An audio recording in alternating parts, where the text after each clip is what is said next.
Hi, I'm Cathryn Mora. I'm a book coach working with coaches, speakers, and entrepreneurs to help them write a quality book and get it out into the world. Hopefully, you'll be one of those people soon. Today, I'm going to talk about the different types of editing. Yesterday, I had talked about do you really need a professional edit, and I've had some questions about what are the different types of editing. So, I want to go through those with you. The first thing I want to say is that when you're writing your book, my advice is don't edit as you go. It is one of the major things that stops people from finishing their book because they start editing what they've written and they can't stop. So they keep editing and editing and editing the same thing over and over, and they get into their head and worry about it not being perfect. And they end up with, as my old mentor said, a perfect chapter 1 and no chapter 20. You just won't get to the end. So I have to say that my focus is on getting you to the end, getting that first draft done, then you edit it. And there are certain tricks for editing it yourself and a process that I like to go through. So firstly, I like to keep a notebook just like this one next to the computer. It must live next to the computer. And as you're writing, anything you think of that you need to research or check, or you just sort of think of but you need a bit more information, don't go onto Google, don't start researching, because you'll go down that rabbit hole and you'll never come back. Write it down in the notebook and say, chapter 1, must check such and such a thing. And then you put a little note in the book where that information is going to go, and you put in brackets, check this info, insert later, and highlight it so that you can find it later on. Or you can mark them with special word bookmarky things, whatever you want to do. And as you're working through the book, you keep that notebook, you keep adding to it. Then when you finish the first draft, what I like to do is print out the whole thing, go and sit somewhere and read through it with a highlighter and a pen. Read through, mark anything that jumps out. Do it on paper. It's a really, really good way to see your book the first time. I like to do that, go back to the computer and make those changes. Then I actually like to do that a second time. Read through it again, see what jumps out a second time. Now at this point, you can then go back to that book with all those things in it. That's when you research and find all that information, go back and put that in. Now, then you can have beta readers reading it for you. So friends, family, clients, whoever it is that you would like. It's nice to have feedback from about 6 people, which means you probably need to have at least 10 people commit to doing it. People will say they're going to do something and not do it. So ask in your groups, in your community, would you like to read my book, and give feedback?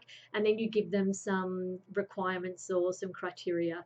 So I need the feedback within 2 weeks if you're going to give it to me. And here's what I'd like you to tell me with a bullet. I usually create a bullet pointed list of my clients of questions you need to ask, like, what did you enjoy, or what do you think it was missing, or, sort of various things you can ask them, because different people will give you different types of feedback. Go back and make those changes. Then it's time for a professional edit. So let's quickly look at those. I've got a little graphic here. Okay. So this is the spectrum of proofreading and editing. Whereabouts on the scale is your project? So you can see up here in level 5, the big circle is ghostwriting. We all know that I'm not a big fan of that, so let's move on. Level 4, developmental editing. So this is when your document is finished, but it's ready to be thoroughly overhauled, and feedback notes with suggestions, improvements, or changes to the story are provided. So the editor will say things like, what about this? You forgot about that. You haven't explained this to the reader, etc. Or where's the research to back this up, or whatever. Then you can go back and do a second draft, and you could actually get a second developmental edit if you like, depending on how much you've needed to add. I've had clients actually double the length of their manuscript at this point because they'd left out information. That was quite an extreme case, but you'd be surprised how much you can change when you get to the end. Even when you've worked on it with someone, you have those fresh eyes that just look at it in a completely new way, and they're not so close to the project, and they don't know anything about your topic, for example. The next level here is a detailed line edit. People call it a copy edit, a line edit. And that is basically when you want that polishing and improvement. So it's correcting grammar, the overall flow, sentence structure, things like that. Then you've got a line edit, which is, these are basically just the same thing, but maybe you just need less. So, you need a few overall improvements, the overall flow perhaps, and some technical stuff. Then you've got to proofread. So this is those last errors and typos which have been missed through the whole process. And ideally, this is actually done after your formatting is done. So what I like to do with my clients is they get a developmental edit, they go back and do a draft or two or however many they would like, then a copy or line edit, editors call it different things, and then moving to the proofread after the formatting is done. So those are the different types that you can have done.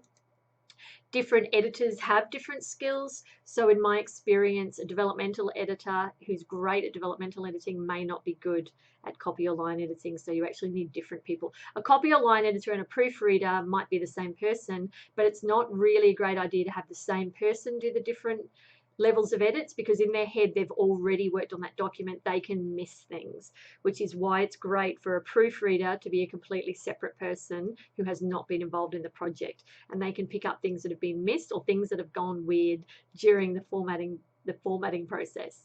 So hopefully that's been helpful. Send me questions anytime. I'm happy to do a video on whatever the issue is that you're struggling with. I look forward to helping you with your book. Drop me a comment if you'd like to talk about your book idea, and we can have a chat and a brainstorm about if it might be the right move for you and what the book might be about to help you in your business. So until then, I look forward to seeing you on the next video. Bye.